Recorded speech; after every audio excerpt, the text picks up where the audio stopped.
шалгуулалт гэж концессийн тухай хуулийн 11-р зүйлийн заасны дагуу концесс эзэмших эрх авах этгээдийг сонгон шалгуулах үйл ажиллагааг ойлгоно. Уралдаан шалгуулалтыг эрх бүхий этгээд зохион байгуулж дүгнэх ба шалгуулалтын журам, жишигт баримтчиг, саналын үйлдэх журмыг засгийн газар батална. Шалгуулалтыг зохион байгуулахдаа нийт оролцогчид харилцан эрх тэгш оролцох нөхцөлийг бүрдүүлж, тэдгээрийг мэдээллээр ижил түвшинд хангах, ижил шаардлага тавих, шалгуулалтын үйл ажиллагаа илт тод байх зарчмыг баримтлана. Оролцогчид шалгуулалттай холбоотой гомдлыг концессийн тухай хуулийн 34-р зүйлийн 1 заасны дагуу тухайн ажиллагаа явагдсанаас хойш эрх бүхий этгээдэд ажлын 10 хоногийн дотор гарах бөгөөд шийдвэрийг зөвшөөрөл шүүгт гомдол гарах хэрэгтэй.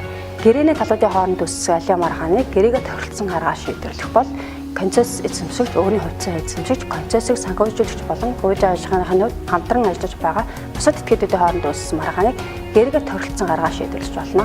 Тэгвэл концессийн гэрээнд заасан үйл ажиллагаатай холбогдуулж концесс эзэмшигч, хэрэглэгчдийн хооронд үүссэн маргааныг арбитрийн хэлэлцээтэй бол арбитрийн журмаар, бусад тохиолдолд шүүхэн журмаар хянан шийдвэрлэнэ.